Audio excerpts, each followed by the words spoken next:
Good evening. Welcome to TV5 top story. గత ఎన్నికలకు ముందు సొంత బాబాయ్ వైఎస్ వివేకానంద రెడ్డి గారి హత్య, ఆ సంచలనం అందరూ చూసిందే. మొట్టమొదటగా వైఎస్ వివేకానంద రెడ్డి గారు చనిపోయినప్పుడు బయటకు వచ్చిన ఆ పార్టీ ఎంపీలు ఏం మాట్లాడారో మనందరం కూడా చూసాం. ముందు గుండెపోటుతో చనిపోయారని చెప్పి ప్రకటించారు. ఏ డాక్టర్ చెబితే అలా చెప్పారో ఇంతవరకు ఎవరూ చెప్పలేదు. వారిని సిబిఐ కానీ ఇతర పోలీసులు కానీ విచారించలేదు. అప్పుడు దానిని రాజకీయం చేశారు, ఎన్నికల కోసం వాడుకున్నారు కూడా. అప్పుడు సిబిఐ దర్యాప్తు కావాలని స్వయాన జగన్మోహన్ రెడ్డి గారు అడిగారు కూడా. ఆ తర్వాత అధికారంలోకి వచ్చిన తర్వాత సిబిఐ విచారణ అక్కర్లేదు, మా సొంత పోలీసులే విచారణ చేస్తారని ఎందుకు చెప్పారో జగన్మోహన్ రెడ్డి గారికే తెలవాలి. సొంత పోలీసులతో ఎందుకు చేస్తారంటే ఆ మాత్రం అర్థం చేసుకోలేనంత అమాయకులు రాష్ట్రంలో కాదు ప్రపంచంలోనే ఎవరూ లేరు. ఏం జరిగింది చివరికి? సునీతమ్మ గారు, వైఎస్ వివేకానంద రెడ్డి గారి కూతురు ఢిల్లీ గల్లీలో తిరుగుతూ సిబిఐ ఎంక్వైరీ కావాలంటే చివరకు కోర్టు సిబిఐ ఎంక్వైరీని ఆర్డర్ చేశారు. ఇప్పుడు కొత్తగా కొత్త పాత్రలు పుట్టుకొస్తున్నాయి.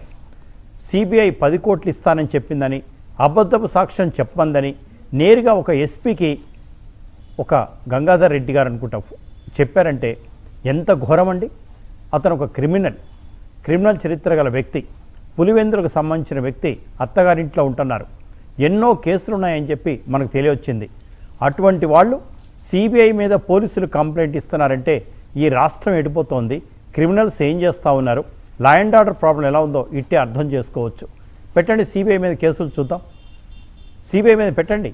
సిబిఐ డబ్బులు ఇవ్వజూపింది అంటే గౌరవనీయ అమిత్ షా గారు దానికి అధిపతి. సిబిఐని చూస్తుంది మంత్రివర్గంలో వారు, హోంశాఖ మంత్రి. మరి ఎవరు ఇవ్వజూపారు?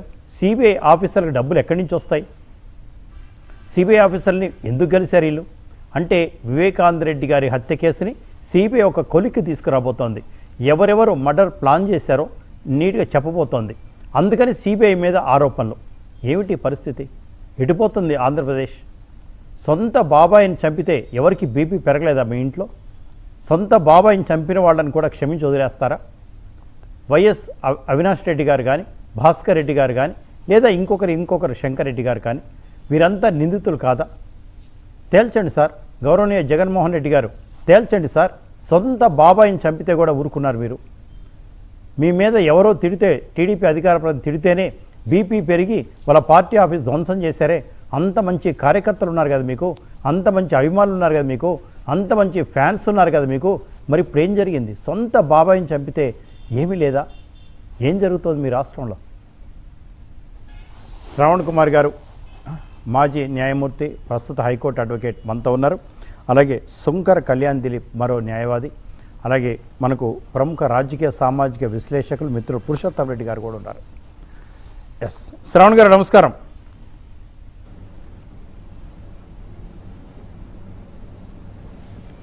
నమస్కారం సాంబశివరావు గారు. సార్, ఇవాళ దస్తగిరి గారు మరి లీగల్ పాయింట్ ప్రకారం 164 స్టేట్మెంట్ ఇచ్చారు, అప్రూవర్గా మారారు. వారికి ₹1 కోటి ముట్టినట్టుగా కూడా చెప్పారు. వీళ్ళెవరు అతి సామాన్యులు ఎవరు ₹1,00,00,000 ఇవ్వరు సార్. ఇంకోటి దాన్ని తెలివిగా ఏం చేశారంటే రియల్ ఎస్టేట్ బిజినెస్, దాంట్లో కమిషన్ రావాలి, ₹8 కోట్ల రావాలి, మాకు ఇవ్వట్లేదు అని చెప్పి కొంతమంది చెప్తారు. ₹8 కోట్ల ఇవ్వాలంటే ₹40 కోట్ల సుపారీ ఇస్తారా సార్? ₹40 కోట్ల సుపారీ ఇచ్చి వైఎస్ వివేకానంద రెడ్డి గారు చంపే శక్తి ఎవరికి ఉందో ఈ మాత్రం తెలవదా? దస్తగిరి డ్రైవర్ సార్, అన్నీ తెలుసు వాళ్ళకి. కాబట్టి ఎందుకో మరి ఎవరు కనిపించారో ఆయనకి, ఎవరు ఏం చెప్పారో, ఏ అల్లా చెప్పారో మొత్తానికి స్టేట్మెంట్ ఇచ్చారు. ఆ తర్వాత చూడండి సిబిఐ వాళ్ళు గంగాధర్ రెడ్డి గారు ఏంటి సార్ ఇదంతా?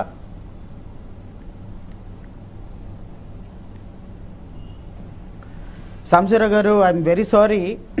మా సోదరులు పురుషోత్తం రెడ్డి గారికి కూడా నమస్కారం. ఇక్కడ మనం ఎజంప్షన్స్ ప్రిజంప్షన్స్ తోటి ఈ కేసుని మనం చూడకూడదు సాంబశివరావు గారు. Okay sir. ఇప్పుడు మీరు మాట్లాడినటువంటి అంశాలు ఏదైతే ఉందో,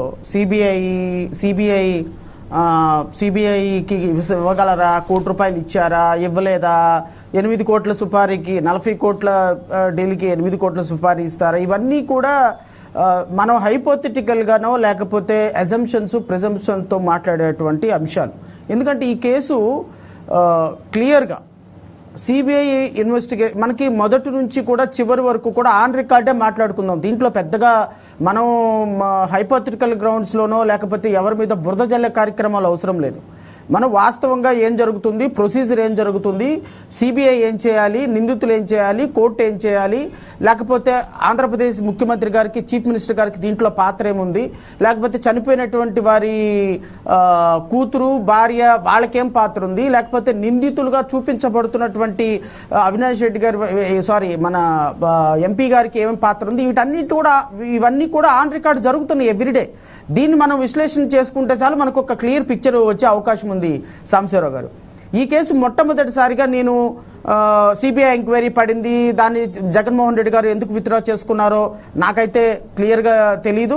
మరి వారు విత్డ్రా చేసుకోవటంలో ఎందుకు సిబిఐ ఎంక్వైరీ ప్రతిపక్ష నాయకుడిగా ఉన్నప్పుడు ఎందుకు అడిగారు, తర్వాత ముఖ్యమంత్రి అయిన తర్వాత ఎందుకు హైకోర్టులో విత్డ్రా చేసుకున్నారు, విత్డ్రా చేసుకున్న తర్వాత 1 year వరకు సెంట్రల్ బ్యూరో ఆఫ్ ఇన్వెస్టిగేషన్ ఇంత సిన్సియర్గా హైకోర్టు చెప్పినప్పుడు కూడా ఎందుకు కేసు యాక్సెప్ట్ చేయలేదు, తర్వాత వారి కూతురు ఢిల్లీ వీధుల్లో పుర వీధుల్లో తిరిగి అన్ని డోర్లు నాకౌట్ చేసిన తర్వాత అప్పుడు మాత్రమే ఎందుకు మీడియా సీరియస్గా ఇన్వాల్వ్ అయిన తర్వాత సిబిఐ ఇన్వెస్టిగేషన్కి వచ్చింది. ఇవన్నీ కూడా మనందరికీ తెలుసు, ప్రేక్షకులకు కూడా కొంత TV5 చూసే వాళ్ళకి కొంత అవగాహన ఉంది. నా పాయింట్ ఏంటి అంటే ఇక్కడ సాంబశివరావు గారు, ఆగస్టు 30వ తారీఖున దస్తగిరి అనేటువంటి ఒక వ్యక్తి, దాంట్లో కో అక్యూజ్డో అనుమానితుడో XYZ చాలా కేటగారికల్లా 164 స్టేట్మెంట్ బిఫోర్ మెజిస్ట్రేట్ ఇచ్చారు. 164 స్టేట్మెంట్ అనేది ఎంత కీలకమైనటువంటి సమాచారమో చట్టపరంగా అది న్యాయవాదులకు పురుషోత్తమ రెడ్డి గారికి కూడా తెలిసి ఉంటుందని నేను అనుకుంటున్నా. 164 స్టేట్మెంట్ జడ్జి గారి ముందు ఇచ్చిన తర్వాత ఒక సహనిందితుడుగా ఉన్నటువంటి వ్యక్తి XYZ ఎంత డబ్బులు ఇచ్చారు, ఎంత డబ్బులు ఇవ్వలేదు, ఎవరి కారణం అనేది అనవసరం.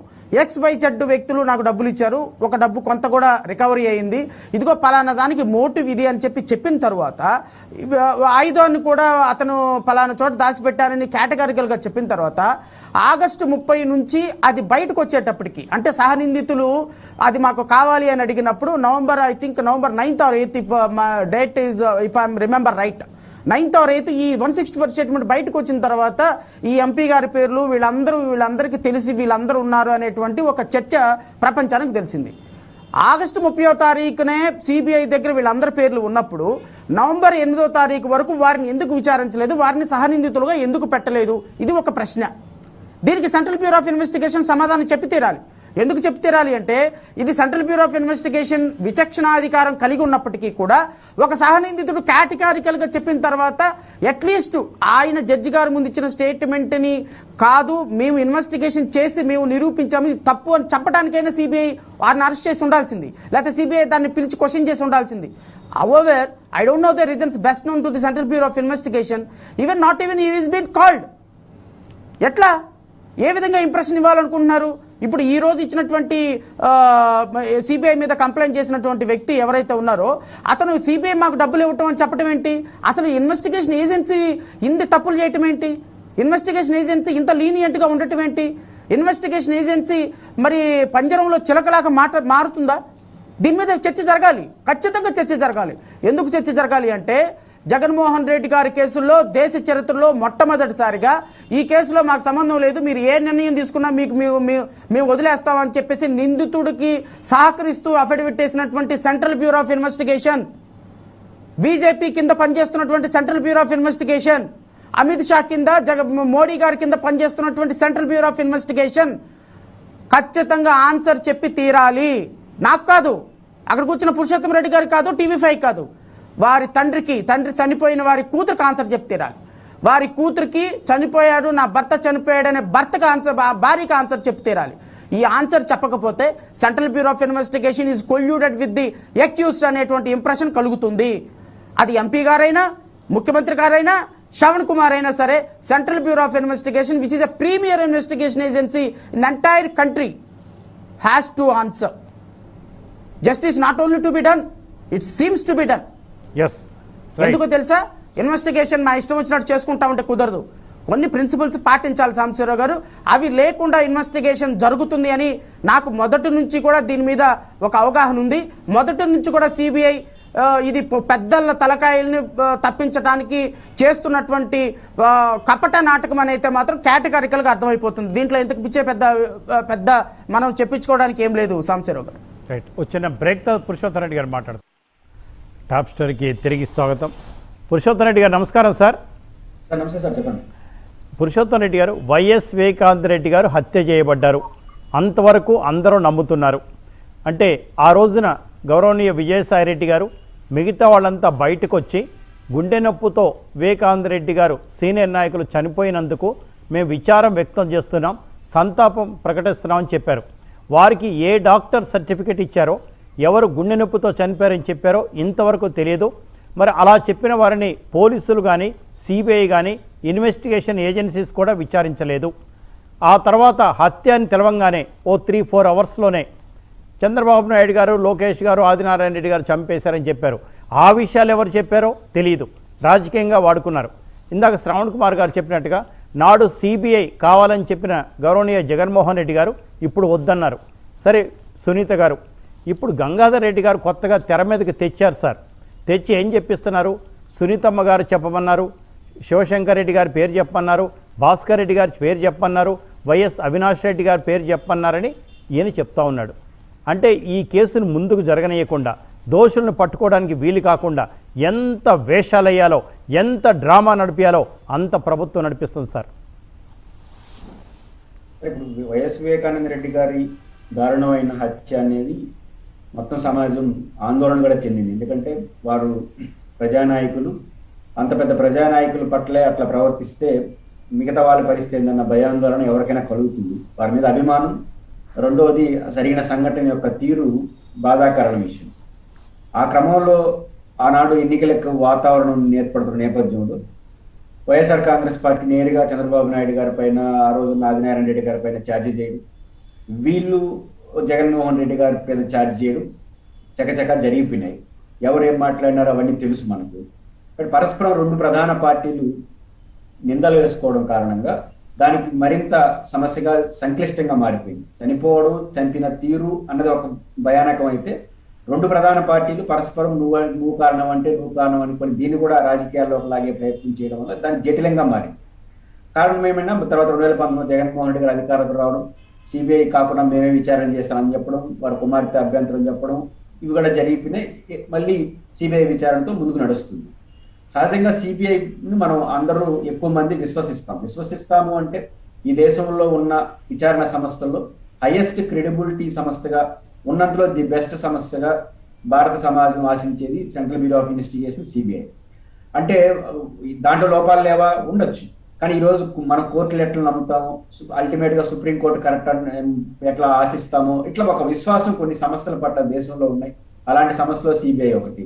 కాబట్టి ఈరోజు సిబిఐ విచారణ జరుగుతుంది కాబట్టి ఒకరోజు లేట్ అయినా ఇంకోటైనా ఖచ్చితంగా దోషులు దొరుకుతారు, వాస్తవాలు బయటపడతాయి.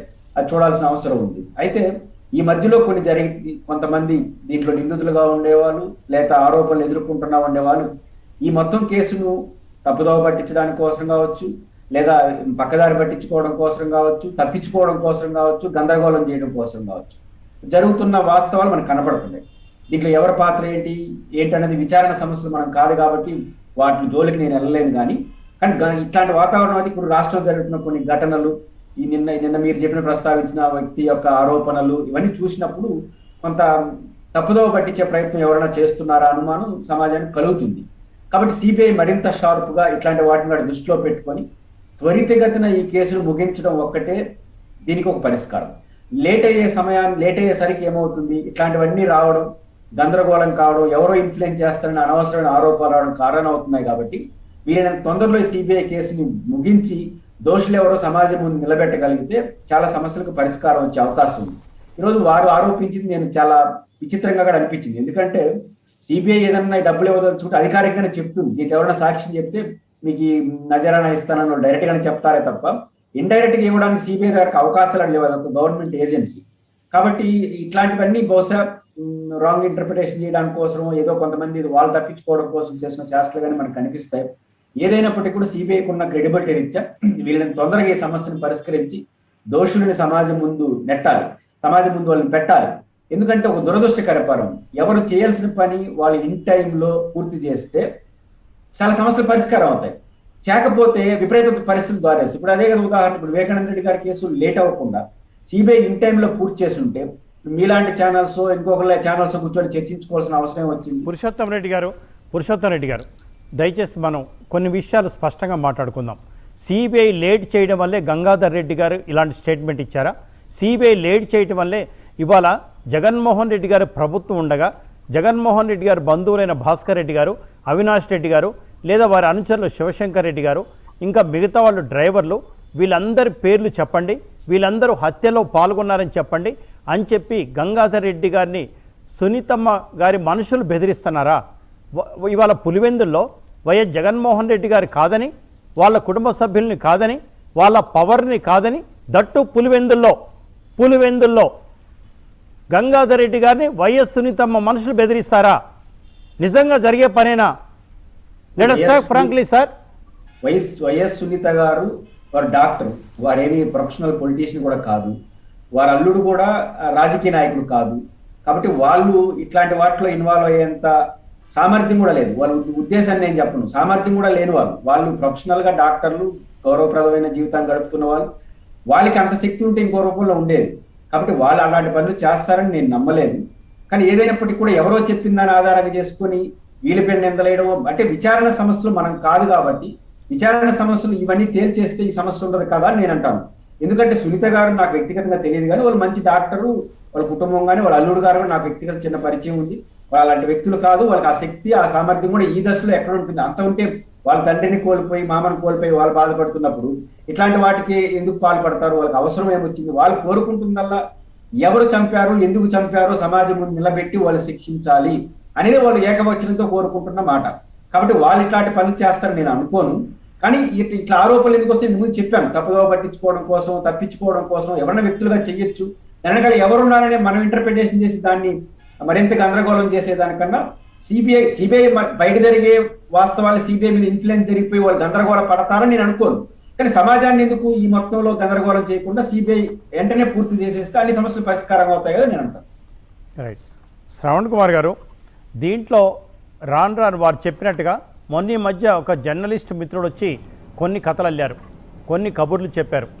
వైఎస్ వివేకానంద రెడ్డి గారి అల్లుడే అన్నట్టుగా అభిప్రాయం కలగజేసేలాగా చెప్పారు. అంటే దీన్ని ఒక రియల్ ఎస్టేట్ బిజినెస్ హత్యలాగాను, దాంట్లో పంచుకునే కమిషన్ లాగాను చెప్పారు. అంటే వైఎస్ కుటుంబం, I don't want comment directly, అంటే వైఎస్ వివేకానంద రెడ్డి గారు రియల్ ఎస్టేట్ బిజినెస్లో సెటిల్మెంట్లు చేస్తారు, డబ్బులు తీసుకొని మధ్యవర్తిత్వం చేస్తారని చెప్పదలుచుకున్నారా వారి సొంత పత్రిక? అంటే వైఎస్ రాజారెడ్డి గారు ఏం చేస్తారన్నది చాలామంది చెప్తుంటారు. వైఎస్ వివేకానంద రెడ్డి గారు అదే పని చేస్తారా? అంటే మిగతా వాళ్ళంతా అదే పని చేస్తారా? వైఎస్ రాజశేఖర రెడ్డి గారు ఉన్నప్పుడు జగన్మోహన్ రెడ్డి గారు ఇదే చేశారా? అసలు ఏమిటి అసలు ఆ కుటుంబ నేపథ్యం? అంటే ఓకే, మీరు ఆన్సర్ ఇవ్వదలుచుకుంటే ఇవ్వండి, లేకపోతే లేదు. నేను క్వశ్చన్ అడగాలి. అంటే ఇక్కడ నేపథ్యం అలా కనపడుతోంది. వైఎస్ వివేకానంద రెడ్డి గారిని దుర్మార్గంగా చిత్రీకరిస్తుంది ఎవరో కాదు, వాళ్ళ సొంత పత్రికలు, సొంత కుటుంబ సభ్యులు. ఇవాళ సిబిఐ మీద కంప్లైంట్ ఇస్తే ఫకీరప్ప గారు, అనంతపురం ఎస్పీ గారు ఒక డిఎస్పీని నియమించారు సార్, దాని మీద ఎంక్వైరీ చేయమని. అంటే సిబిఐ వాళ్ళు కోట్ల రూపాయలు ఆఫర్ ఇచ్చి ఫలానా వాళ్ళు చంపమంటే చూశానో సంథింగ్ ఒక స్టేట్మెంట్ తయారు చేసి సంతకం పెట్టమన్నారంట. అంటే ఎలా కనపడుతున్నారు సార్ ప్రజలు? ఆంధ్రప్రదేశ్ ప్రజలు కానీ, ఏజెన్సీస్ కానీ, మాట్లాడే వాళ్ళు కానీ ఒక పిచ్చోళ్ళలాగా కనపడుతున్నారు ఈ పార్టీకి, ఈ ప్రభుత్వానికి. అంటే సిబిఐ మీదే నేరుగా కేసులు పెడతారా? సిబిఐ బెదిరించిందని చెప్తారా? అంటే ఎంక్వైరీ చేస్తున్న మరి సిబిఐ నిద్రపోతుందా? వాళ్ళ మీదే ఆరోపణలు చేస్తుంటే వాళ్ళకి డబ్బులు ఎక్కడి నుంచి వస్తాయి సార్? సిబిఐ ఆఫీసర్లకి డబ్బులు ఎక్కడి నుంచి వస్తాయి? అంటే ఎవరికైనా డబ్బులు 10 కోట్ల రూపాయలు ఇచ్చే శక్తి వాళ్ళకు ఉందా? అంటే సిబిఐని నడిపిస్తున్న అతి పెద్దవాళ్ళు ఎవరైనా ఆఫర్ ఇస్తారా? అసలు ఏం జరుగుతుంది? ఫకీరప్ప గారికి ఆ పవర్ ఉందా? సిబిఐ మీద ఎంక్వైరీ చేసే పవర్ ఉందా? ఫకీరప్ప గారు కానీ, డిఎస్పీ గారు కానీ జగన్మోహన్ రెడ్డి గారి ప్రభుత్వంలో వారి ఆధీనంలో పనిచేస్తున్నారు కాబట్టి జరిగే పనేనా? సిబిఐ మీద ఎంక్వైరీ చేసే అవకాశం ఉందా? ఈయన సిబిఐ అధికారులు బెదిరిస్తున్నారు, తప్పుడు సమాచారం ఇవ్వమంటున్నారు, సంతకం పెట్టమంటున్నారు అని చెప్పి గంగాధర్ రెడ్డి గారు చెప్తాం ఏంటి? దానికి ఫకీరప్ప గారు ఒక నిందితుడు సార్, ఆయన డబల్ మర్డర్లో నిందితుడు. ఇంకా చాలా కేసులు ఉన్నాయి ఆయన మీద. కానీ ఒక్కసారి ఒక ఎస్ఐ దగ్గరికి వెళ్ళలేం ఆంధ్రప్రదేశ్లో ఇవాళ, ఒక కానిస్టేబుల్ దగ్గరికి వెళ్ళలేం ఇవాళ. పరిస్థితి చూస్తున్నట్టు అక్కడ అమరావతిలో చూసాం, మిగతా వాళ్ళని చూసాం. కిరణ్ కుమార్ని మాస్క్ పెట్టలేదని కొట్టి చంపేశారండి పోలీసుల పరిస్థితి ఏంటో మనకు తెలియదా? ఫకీరప్ప గారు నిందితుడిని డబల్ మర్డర్లో ఉన్న గంగాధర్ రెడ్డి గారిని ఎదురుగా కూర్చోబెట్టి కాలు మీద కాలేసుకొని ఫోటో దిగుతున్నాడు సార్ ఆయన. Is it possible? Shravan garu. Sambasivarao గారు, చీరాల కిరణ్ కుమార్ కేసు చూసి చీరాల కిరణ్ కుమార్ కేసులో సిబిఐ ఎంక్వైరీ కోసం పిటిషన్ వేసినప్పుడు ప్రభుత్వం మ్యానిపులేషన్ చేస్తుంది, లేకపోతే తనకు సంబంధించిన వాళ్ళని కాపాడుతుంది అనుకున్నాను. కానీ ఈ స్థాయిలో వెళ్ళిపోయి వ్యవస్థల్ని మేనేజ్ చేస్తాయని నాకు మొట్టమొదటిసారిగా ఆ కేసులో నుంచే నాకు అర్థమైంది. ఎందుకంటే పోలీస్ కస్టడీలో ఉన్నటువంటి కిరణ్ కుమార్ని కొట్టి చంపినప్పుడు ఆ ఎస్ఐ మీద కట్టినటువంటి కేసు 324 కేసు వ్యాలిడిటీ ఎంతో మీకు తెలుసు కదా. ఇప్పటికీ కూడా అదే ఉంది, 324. మరి పురుషోత్తం రెడ్డి గారు దీన్ని ఏ విధంగా, నేను వారి అభిప్రాయం కూడా అడుగుతాను. నేను ఇది తప్ప కరెక్టా ఈ ప్రభుత్వం చేసినటువంటి అంశాలు? అంటే ఒక సామాన్యమైనటువంటి వ్యక్తిని ఒక ఎస్ఐ కొట్టి చంపినప్పుడు ఎస్ఐని కాపాడటానికి వాళ్ళు చెయ్యని ప్రయత్నం లేదు. అలాంటిది పెద్ద తలకాయల్ని కాపాడటానికి ఎంత దూరమైనా వెళ్తారు, ఏమైనా చేస్తారు అని అనుకోవటంలో నాకైతే పెద్ద డౌట్స్ ఉన్నాయని నేను అనుకోవటం లేదు సాంబశివరావు గారు. అయితే ఇక్కడ మనం అనుకోవాల్సింది ఏంటి అంటే, అసలు ఒక సిబిఐ అనేది ప్రీమియర్ ఇన్వెస్టిగేషన్ ఏజెన్సీగా ఈ సిబిఐకి హ్యాండ్ ఓవర్ చేయకముందే ఇంచుమించుగా 1418 మందిని సస్పెక్ట్స్ని పోలీసులు ఎగ్జామిన్ చేశారు. తర్వాత వాళ్ళు ఎవరు దీంట్లో నిందితులు లేరు అని చెప్పి కనుక్కున్నారు. నేను అనేది ఏంటి అంటే, ఒక మర్డర్ జరిగిన వెంటనే ఒక మెంబర్ ఆఫ్ పార్లమెంట్ బయటకు వచ్చి గుండె నొప్పితో చనిపోయినాడు అని చెప్పిన అతన్ని మీరు కనీసం ఒక్కసారైనా పిలిచి మీకు ఇన్ఫర్మేషన్ ఎక్కడి నుంచి వచ్చింది అని అడిగిందా central bureau of investigation or general పోలీసులు? ఎందుకు అడగలేదు మీరు? నేను అరెస్ట్ చేయమని అనటంలా, ఆయన అరెస్ట్ చేసి లోపలేసి జైలు చెక్ చేసి మరణ శిక్ష చేయమని నేను అనటంలా. పిలిచి మీరు పేపర్ స్టేట్మెంట్ ఇవ్వడానికి మీకున్న బేస్ స్టేట్మెంట్ ఏంటి, మీకు ఎవరు చెప్పారు అనే కోణంలో ఒకసారి ఆలోచించారా? ఆలోచించరా? ఎవరెవరైతే నారా కుటుంబం రక్త చరిత్ర అని పెద్ద పెద్ద పాంప్లెంట్లు వేసి టీవీ డిబేట్లు పెట్టి లేకపోతే ఇంకొకళ్ళు చేశారో వాళ్ళని పిలిచి మీకు వాళ్ళ మీద ఎలిగేషన్ చేయడానికి బేస్ ఏంటి అని అడిగారా? అడగలేదు.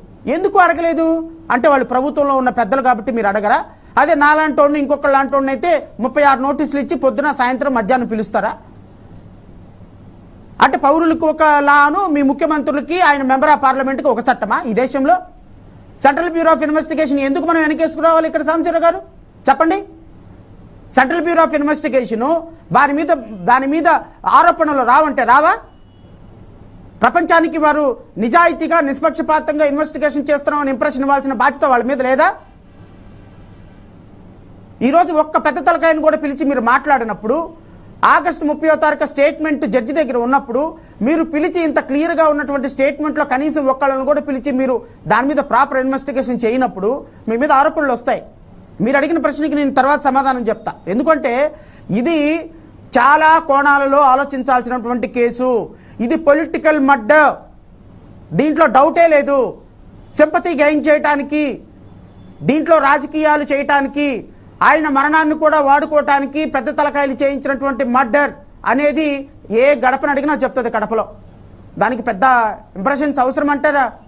దీన్ని శంఖంలో పోస్తే తప్ప తీర్థం కాదు. కాబట్టి central bureau of investigation instead of convincing it's confusing. ఇది ఒక వ్యవస్థని ఒక కొలిక్కి తీసుకురావాల్సింది పోయి కన్ఫ్యూజ్ చేసేస్తున్నారు. ఒక నిమిషం సాంబశివరావు నేను ముగిస్తాను. అయితే ఇక్కడ సెంట్రల్ బ్యూరో ఆఫ్ ఇన్వెస్టిగేషన్ మీద కంప్లైంట్ పెట్టి ఎస్పీ గారి దగ్గరికి వెళ్ళి కంప్లైంట్ పెడితే బ్రహ్మాండం బద్దలైపోతుందా? ఏమి కాదు. సెంట్రల్ బ్యూరో ఆఫ్ ఇన్వెస్టిగేషన్ మీద ఏ ఒక్క అధికారికి కూడా ఎస్పీ కావచ్చు, డిఐజీ కావచ్చు, వాళ్ళని కేసు వాళ్ళ పరిధిలో ఉన్నప్పుడు ఏలు పెట్టడానికి కూడా అవకాశం లేదు.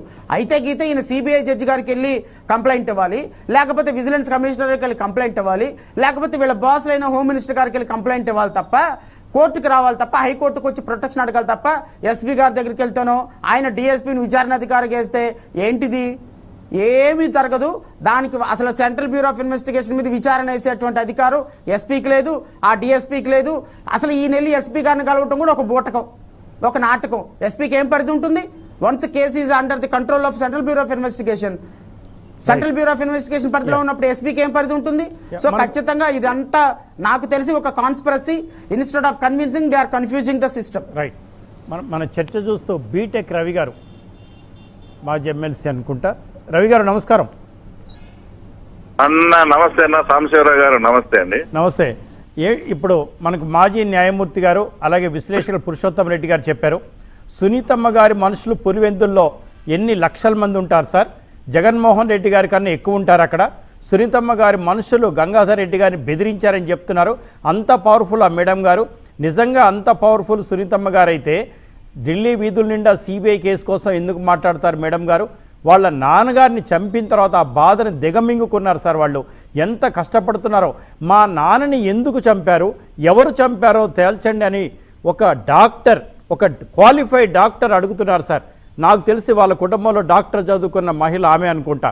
మిగతా అందరూ పాలిటిక్స్లోనో ఏదేదో పని చేస్తూ ఉంటారు, బిజినెస్. ఏమిటి సార్ ఇది?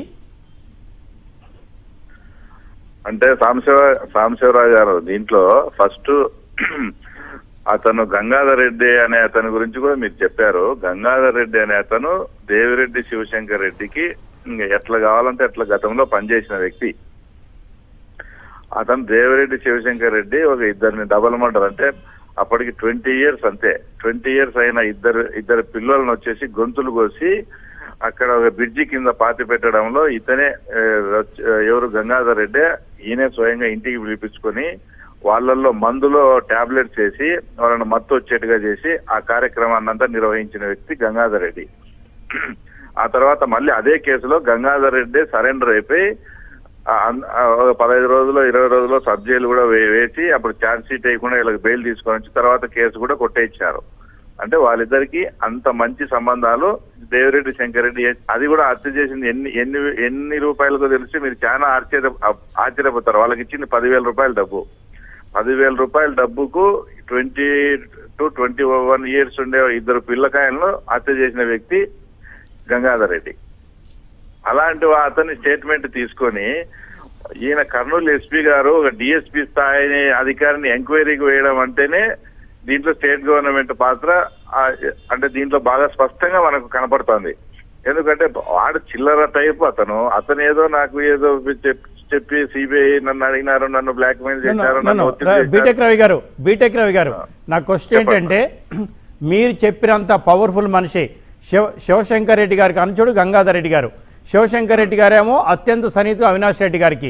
ఇంత పవర్ఫుల్ బ్యాక్గ్రౌండ్ నుండి, ఇంత క్రిమినల్ బ్యాక్గ్రౌండ్ నుండి, ఇంత పొలిటికల్ బ్యాక్గ్రౌండ్ నుండి, అందున గౌరవనీయ వైఎస్ జగన్మోహన్ రెడ్డి గారు ముఖ్యమంత్రిగా ఉన్న పులివెందుల్లో ఇంత క్రిమినల్ బ్యాక్గ్రౌండ్ ఉన్న వ్యక్తి సునీతమ్మ గారికి భయపడతాడా? సునీతమ్మ గారి మనుషులకు భయపడతారా? తనకి what is going on here there? అసలు పులివెందుల మన కంట్రీలో ఉందా? ఐపీసీ వర్తిస్తుంది అక్కడ? అసలు నీకు పులివెందుల్లో పాపం వాళ్ళు సునీత వాళ్ళు ఎప్పుడన్నా వస్తే ఏదన్నా వచ్చినప్పుడు కూడా వివేకానంద రెడ్డి వాళ్ళ ఇంటిలోంచి వాళ్ళు బయటికి రారు, వాళ్ళు ఎవరితో మాట్లాడరు. చాలా స్మార్ట్, చాలా డీసెంట్ పీపుల్ వాళ్ళు. వివేకానంద రెడ్డి కూతురు కానీ వాళ్ళ అల్లుడు కానీ. ఇంకో విషయం ఏంటంటే, ఇది జరిగినప్పటి నుంచి కూడా వివేకానంద రెడ్డి కూతురు కానీ వాళ్ళు కానీ పులివెందుల్లో ఎవరిని బెదిరించే పరిస్థితి లేదు అసలు. అంతకుముందు ఎర్రగంగిరెడ్డి కూడా ఇట్లే చెప్పినాడంటే, ఎర్రగంగిరెడ్డి భయపడిచ్చాడు అని రంగయ్య చెప్పినప్పుడు కూడా ఎర్రగంగిరెడ్డి భయపడిచ్చే పరిస్థితి కాదు. పులివెందుల్లో సునీతకు రాజశేఖర్ కు భయపడి సిబిఐ వాళ్ళ మీద కానీ సునీత వాళ్ళ మీద ఈ రకమైన స్టేట్మెంట్ ఇస్తున్నారంటే అది చాలా మీరు చెప్పినట్టు చాలా ఆశ్చర్యకరమే. కంపల్సరిగా ఇది ఊరికి ఇప్పుడు స్పష్టంగా ఒకటి, ఎందుకంటే ఈ ఫోన్ ఇన్కు రావడం కూడా స్పష్టంగా ఏంటంటే, ఈ మర్డర్ కేసులో వాళ్ళు అవినాష్ రెడ్డి అరెస్ట్ అయినా భాస్కర్ రెడ్డి అరెస్ట్ అయినా 2-3 నెలలు లోపలికి వస్తారండి. అది వాళ్ళకి పెద్ద ఇష్యూ కాదు. కానీ వాళ్ళు ప్రజాక్షేత్రంలో ప్రజా జీవితంలో ఉన్నారు కాబట్టి ఈ సిబిఐ అంటే అంతకుముందు భరత్ యాదవ్తో ఏమని చెప్పించారు, వివేకానంద రెడ్డి డాక్టరు వాళ్ళ అల్లుని వాళ్ళన్న వాళ్ళందరూ ఇన్వాల్వ్ అయినారు, వాళ్ళకే సంబంధం అని చెప్పించారు భరత్ యాదవ్తో. ఇప్పుడు ఈ గంగాధర్ రెడ్డితో కూడా ఇలానే చెప్పించి కేసును డైల్యూట్ చేసి, అంటే మా సిబిఐ వాళ్ళు మమ్మల్ని అనవసరంగా ఇరికిస్తున్నారు అనే ఫీలింగ్, అంటే వాళ్ళు మళ్ళీ ప్రజల్లోకి వచ్చి తిరగాలంటే బీటెక్ రవి గారు రేపు పొద్దున వైఎస్ వివేకానంద రెడ్డి గారు తనకు తానే హత్య చేసుకున్నారు. ఒక గొడ్డలు తీసుకొచ్చి తనను తనే నరుక్కున్నారు, తనను తనే గాయపరుచుకున్నారని చెప్పేదాకా ఇటువంటి సంఘటనలు జరుగుతూనే ఉంటాయి సార్. చూద్దాం ఏం జరగబోతుందో. పంపినట్టు కూడా చెప్పాలా మీరు. Right right Ravi, thank you. వచ్చిన బ్రేక్ తర్వాత మనకు శాంతి ప్రసాద్ సీనియర్ అడ్వకేట్ గారు జాయిన్ అయ్యారు, వారితో మాట్లాడదాం. Welcome back. శాంతి ప్రసాద్ గారు నమస్కారం. నమస్కారం సాంబశివరావు గారు, మీకు ప్యానల్లో ఉన్న పెద్దలకు. సార్ ఒక్కసారి మీకు మా యాజమాన్యం తరఫున, మా తరఫున, ప్రేక్షకుల తరఫున నిజంగా we are really I'm on record. మీకు ఎంత చెప్పుకుని తక్కువే సార్. మేము మీకు ఫోన్ చేసి డిబేట్కి రమ్మని చెప్పింది జస్ట్ 10 సెకండ్స్ ముందు. మా మీద అభిమానంతో నిజంగా వీఆర్ రియల్లీ మీకు ఎంతో రుణపడి ఉంటాం సార్. ధన్యవాదాలు సార్. ఇక గారు మీరంటే నాకున్న అభిమానం అంతే సార్. Thank you sir. ఇక ఇవాళ విషయానికి వచ్చినట్టయితే వివేకానంద రెడ్డి గారి హత్య కేసు మొదటి నుంచి కూడా చూస్తున్నారు, ఏం జరిగిందో పరిశీలిస్తున్నారు. ఇవాళ కొత్తగా గంగాధర్ రెడ్డి గారి స్టేట్మెంట్ చూశారు, మొన్న ఈ మధ్య ఒక జర్నలిస్టు సోదరుల స్టేట్మెంట్ చూశారు.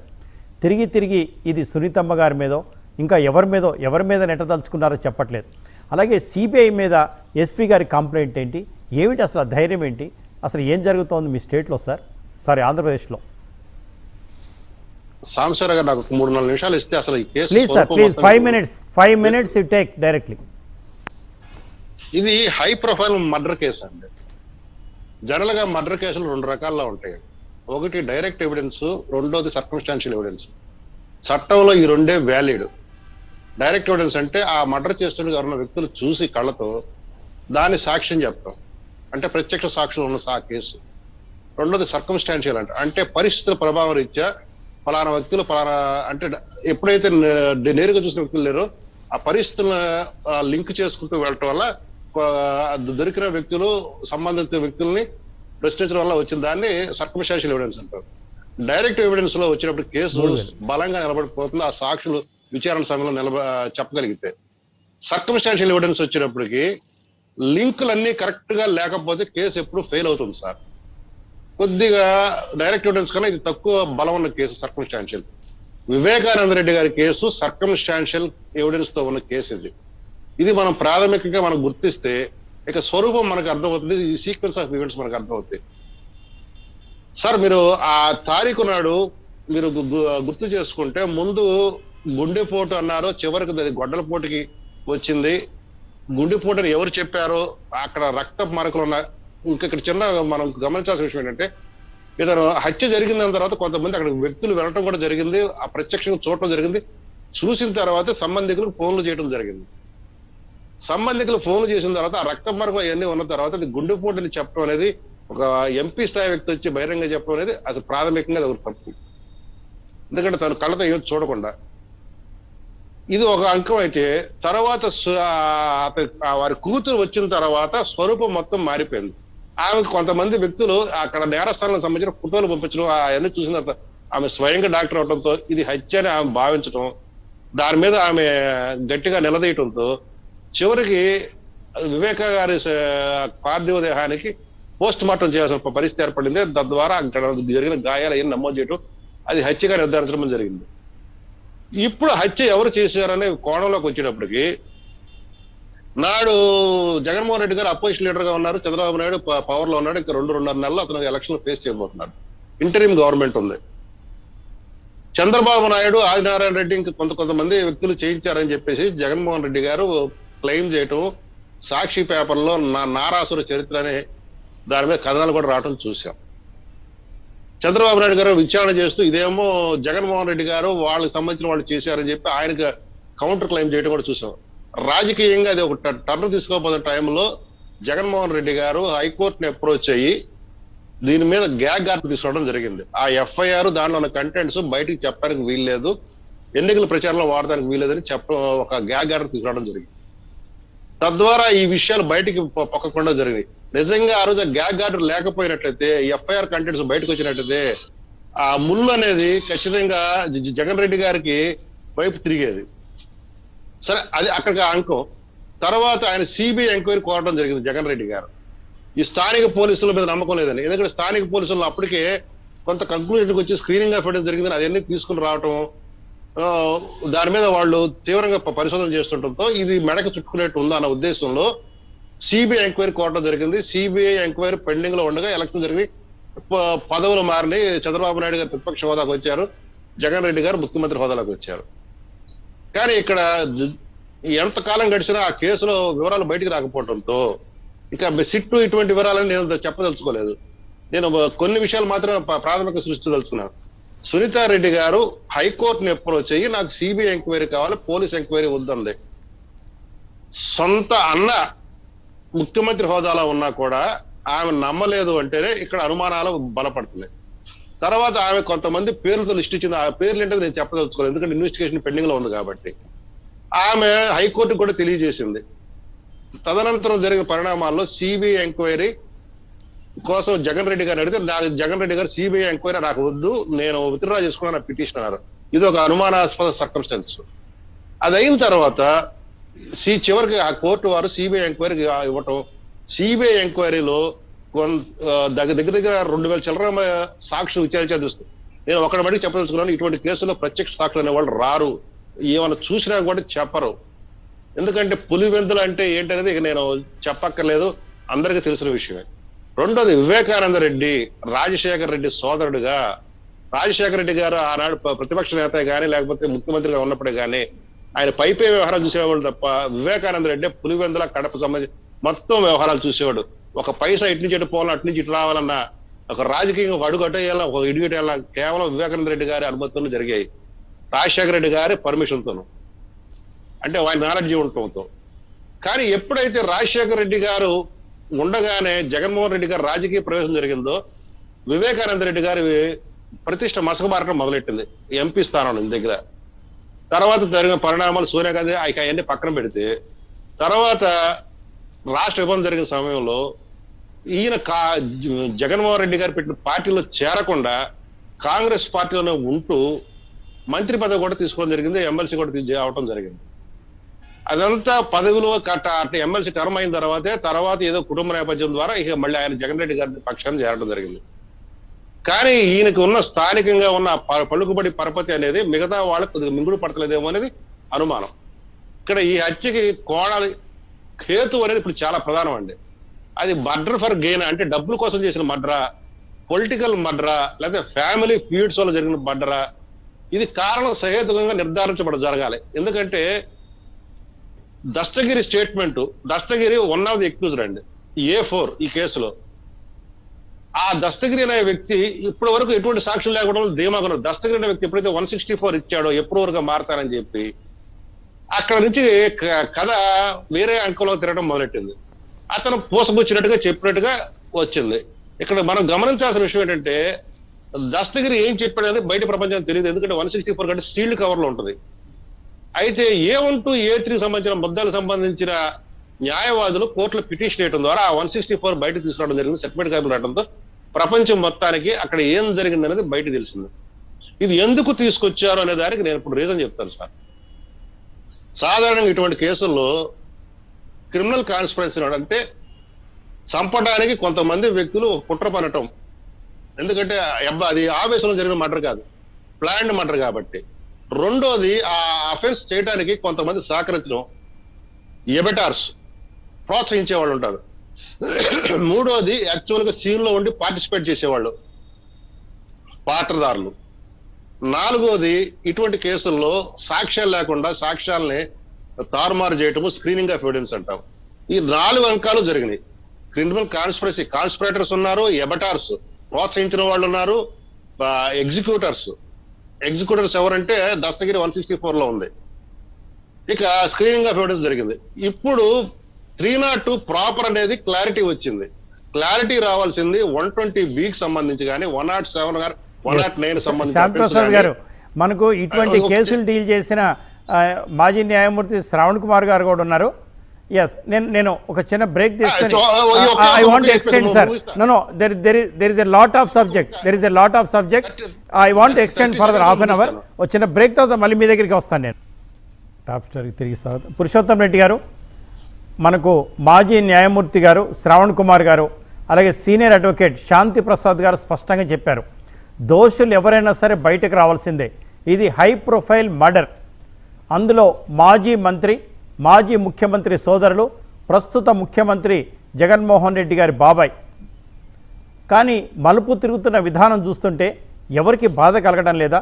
సొంత బాబాయిని ఎవరు చంపారో ముఖ్యమంత్రి గారు పట్టించుకోకపోతే మిగతా వాళ్ళ సంగతి ఏంటని సామాన్య ప్రజలు ప్రశ్నిస్తున్నారు. లీగల్ విషయాలు వాళ్ళిద్దరికి వదిలేయండి, సామాజిక పరిస్థితులు ఏంటో చెప్పండి. వివేకానంద రెడ్డి గారు అత్యంత ప్రజాదరణ కలిగినటువంటి గొప్ప నాయకుడు. సహజంగా వారి మరణం పట్ల అన్ని రాజకీయ పార్టీలు సమాజం తీవ్రంగా కలిసింది. వారిని ఆ రోజు నుంచి వీలైనంత త్వరగా ఈ కేసులో దోషులు బయటకు రావాలని కోరుకుంటున్నారు. అయితే ఇక్కడ ఎవరు ఏ పాత్ర వహించాలి? సిబిఐ అనేది ఖచ్చితమైన పాత్ర పోషించాలి. సిబిఐ తన పాత్ర పోషించినప్పుడు సాంకేతికంగా మనకున్న అవకాశం కోర్టులో సవాల్ చేయడం తప్ప, లేదా కోర్టులో పిటిషన్ వేయడం తప్ప ఇంకో మార్గం లేదు. అంటే ఇక్కడ అనుమానాలు ఆధారంగా చేసుకొని సరైన ఆధారాలు అనుమానాలు ఉన్న వాళ్ళు ప్రశ్నించవచ్చు, తప్పేం లేదు. ఇప్పుడు ఈ కేసులో జగన్మోహన్ రెడ్డి గారు కానీ వైఎస్ఆర్ కాంగ్రెస్ పార్టీ కానీ ఉద్దేశపూర్వకంగా ఏదైనా చేస్తుందని అపనమ్మకం ఉన్న వాళ్ళు ప్రశ్నించవచ్చు, తప్పేం లేదు. కానీ ప్రాపర్ వేదికలో ప్రశ్నిస్తే ఉపయోగం, దీనికి ఒక పరిష్కారం కూడా దొరుకుతుంది, సిబిఐ పైన ఒత్తిడి వస్తుంది. కాబట్టి ఇప్పుడు జగన్మోహన్ రెడ్డి గారిని నేను ఏమని డిమాండ్ చేయాలి? జగన్మోహన్ రెడ్డి గారికి సాక్ష్యాలు ఇవ్వమని డిమాండ్ చేయాలా, లేదా సిబిఐని కొందరు ఆయన పరిధిలో ఉన్న కేసు కాదు కదా. ఈరోజు సెంట్రల్ బ్యూరో ఆఫ్ ఇన్వెస్టిగేషన్ పరిధిలో ఉంది. మనం ఒకప్పుడు ప్రశ్నించాం, మీరే సిబిఐ విచారణ కావాలని ప్రతిపక్షంలో ఉన్నప్పుడు కోరారు. మీరు అధికారానికి వచ్చిన తర్వాత మీరే దాన్ని విత్డ్రా చేసుకోవడం సరైనది కాదు, దాన్ని కంటిన్యూ చేస్తుంటే బాగుంటుందని మనం అందులో అన్నాం. ఆ కంటిన్యూషన్ సిబిఐ విచారణ జరిగిన తర్వాత ఇక్కడ జగన్ పాత్ర ఏముంటుంది? జగన్మోహన్ రెడ్డి గారు ఏ పాత్ర పోషించగలడు? ఎవరైనా తప్పుదోవ పట్టించే వాళ్ళు కానీ, లేదా ఈ కేసుని ఇన్ఫ్లుయెన్స్ చేసే ప్రయత్నం చేయాలంటే ఎవరిని చేయాలి? నేరుగా కేంద్ర ప్రభుత్వాన్ని చేయాలి. ఆ ప్రయత్నం జగన్ గారు చేస్తున్నారని నేనైతే అనుకోను. అదే లేకపోతే ఎవరైనా కింద ఇట్లాంటి వాళ్ళు ఎవరైతే ఈ రోజు ఒక స్టేట్మెంట్ ఇచ్చాడు, ఒక అతను 10 కోట్లు ఎంతో సిబిఐ నాకు ఆఫర్ చేసింది, లేదా సునీత గారు బెదిరిస్తున్నారని, నేనైతే నమ్మను. సునీత గారు కానీ వారి అల్లుడు కానీ చాలా సౌమ్యులు, వాళ్ళకి అంత కెపాసిటీ కూడా లేనివారు. వాళ్ళ ఆవేదనతో ఉండడం కాదు, ఇట్లాంటి వాటికి సంబంధం లేని జీవితం వాళ్ళు. వారు సునీత గారు హైదరాబాద్లో ఉంటారు డాక్టర్గా. అట్లాంటి వాళ్ళు బెదిరించుంటారనే నమ్మకం నాకైతే లేదు, అది పూర్తిగా ఫాల్స్ అని నమ్ముతాను. అదర్ దెన్ ఇతర విషయాలకు సంబంధించి వాళ్ళు ఏదైనా కేసు పెడితే వాళ్ళు కోర్టులో పిటిషన్ వేయాలి. వాళ్ళు ఇంకో పోలీసులకు ఇచ్చినారు, కాబట్టి కోర్టు చూసుకుంటుంది అది. కాబట్టి నేను మొదటి నుంచి చెప్తుంది కూడా, ఆలస్యం అయ్యేసరికి ఇట్లాంటివన్నీ అవకాశాలు వస్తున్నాయి. ఎప్పుడు కూడా ఏ కేసును కూడా తప్పుదోవ పట్టించడానికి కోసం పురుషోత్తం రెడ్డి గారు పులివెందులలో వివేకానంద రెడ్డి గారి హత్య కేసును తప్పుదారి పట్టించేంత ధైర్యం ఎవరిది ఉంది? జగన్మోహన్ రెడ్డి గారు సొంత బాబాయ్ చనిపోతే ఆ కేసుని దర్యాప్తు సంస్థల నుంచి తప్పుదారి పట్టించాలి అనే ధైర్యం ఎవరిస్తున్నారు? ఇవాళ గంగాధర్ రెడ్డి గారు నేరుగా ఎస్పీ గారికి కంప్లైంట్ ఇచ్చారంటే అంత ధైర్యం ఎక్కడి నుంచి వచ్చింది? వారు దేవిరెడ్డి శంకర్రెడ్డి గారు అనుకుంటా, వారికి అనుచరులు, వారు అవినాష్ రెడ్డి గారికి అనుచరులు. ఆ మాత్రం అండదండ లేకపోతే ఇవాళ వైఎస్ వివేకానంద రెడ్డి గారి హత్య కేసుని తప్పుదారి పట్టిద్దాం, దోషులు ఎవరో పట్టుకోకుండా చూద్దాం అని చెప్పి ముఖ్యమంత్రి సొంత బాబాయిని కేసులో ఇంత ధైర్యంగా పులివెందులో చేయగలరా? ఇప్పుడు అది వినడానికి బాగానే ఉంటుంది. మూర్ఖుడు రాజు కన్నా చాలా పవర్ఫుల్. ఎవరు మూర్ఖులు దీంట్లో? ఎవరు మూర్ఖులు? గంగాధర్ రెడ్డి గారు మూర్ఖులా? మరి మొన్న ఈ మధ్య ప్రెస్ స్టేట్మెంట్ ఇచ్చిన వాళ్ళు మూర్ఖులా? వారిని ఎంటర్టైన్ చేస్తున్న పోలీసులు మూర్ఖులా? స్టేట్ పోలీసులు మూర్ఖులా? సిబిఐ మీద కేసులు పెడతామంటే ఎంక్వైరీ ఆఫీసర్ వేసిన వాళ్ళు మూర్ఖులా? ఎవరు మూర్ఖులు దీంట్లో? నేను అంటుంది ఏంటంటే ఎవరో బయటపడినప్పుడు వాడే మూర్ఖుడుగా తేలుతాడు. నా పాయింట్ ఏంటంటే, పులివెందుల్లో ధైర్యం అంటే ఇప్పుడు రాజశేఖర రెడ్డి, జగన్మోహన్ రెడ్డి గారిని ఏమని పిలుస్తాం మనం? ఆయనకి రాజశేఖర రెడ్డి గారి కన్నా రాజారెడ్డి గారి లక్షణాలు ఎక్కువ ఉన్నాయని చాలా మంది ఆరోపిస్తున్నారు కదా. వైఎస్ రాజారెడ్డిని చంపేసిన ఆయన బహిరంగ తిరుగుతున్నాడు కదా పులివెందుల్లో. ఈరోజు ఆ హత్య కేసులో ఆరోపణలు ఎదుర్కొంటున్న ఆయన బహిరంగ ఉంటున్నాడు కదా. కాబట్టి ఇట్లాంటి పులివెందులు కాబట్టి అంత జగన్ ఇట్లాంటి పోటీ పోకుండా, నా పాయింట్ ఏంటంటే, నేను ఒక వ్యక్తిగా ఏం కోరుకుంటున్నానంటే, నాకు అనుమానాలకి ఆధారాలకి సంబంధించి నాకు తెలియదు, కోర్టులో ఏం జరుగుతుందో తెలియదు. ఒక రాజకీయ పరిశీలకుడుగా ఈ కేసు త్వరితగతిన పరిష్కారం కావడం ఒక్కటే పరిష్కారం తప్ప, దీంట్లో ఇంటర్ప్రిటేషన్స్ ఎవరు ఇంటర్ప్రిటేషన్ చేసుకుంటామంటే మరింత గందరగోళం పరచడం తప్ప కరెక్ట్. నేను ఒక పౌరుడిగా, ఒక రాజకీయ విశ్లేషకుడిగా అంతే కోరుకుంటారు. Yes Shravan Kumar, please take your own time sir. Shravan గారు.